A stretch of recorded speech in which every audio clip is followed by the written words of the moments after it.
But when it comes to good news, when we hear good news, we want to lean into it. When we hear good news, we hope that it's true. I mean, like for instance, if research would come out and say bacon is good for you, I mean, I would get excited about that. I would lean into that. I would want that to be true. Or if research came out and said Tillamook ice cream, it extends life expectancy.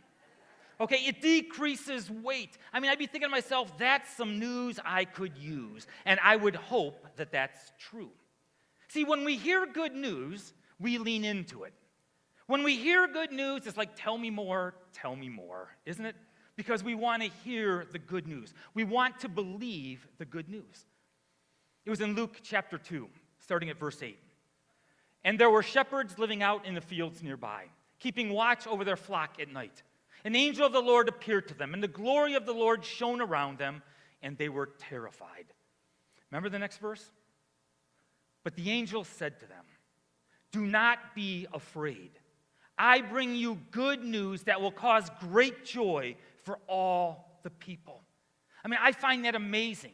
The angel's pronouncement of the birth of Jesus, it's good news that's going to bring great joy for everybody, for all the people. And you see, that wasn't made up. Nobody would have made that up because in the first century, the people were divided. There was Jews and Gentiles. There was Romans and Samaritans. There was a constant butting of heads. There was no unity. They were at odds with each other.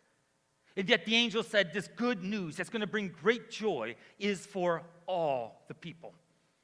And so the question is, was it good news? And is it good news for us today?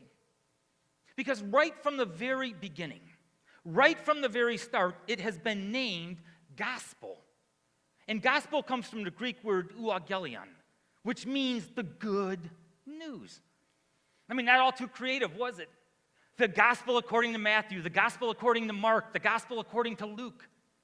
It's the good news. And that good news in the first century was so compelling. It was so compelling that people, they leaned into it. They wanted to hear it. They wanted it to be true. And there was this explosive growth that took place. As the Christian church, the followers of Jesus grew in number, and it grew in their impact in the world. Today it seems like so many people lean away from the good news because they've come to believe, probably of no fault of their own, they've determined that it's not good news. You see, so many people in our world today, they have this distorted view of Christianity. They have this distorted view of Jesus.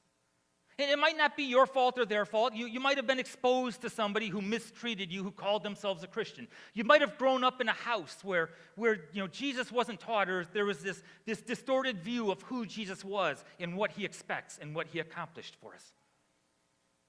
You see, I love it. It's in Luke chapter 16. Jesus is talking. And Jesus says, the law and the prophets were proclaimed until John. It's John the Baptist. It was John the Baptist, at the baptism of Jesus by John, that Jesus stepped onto the world stage as an adult. And Jesus said, since that time, the good news, the gospel of the kingdom of God is being preached. And as that gospel news, as that good news is being shared, everyone is forcing their way into it. You see, as the gospel was preached, people were leaning into it. Yes, they wanted it, and they leaned in.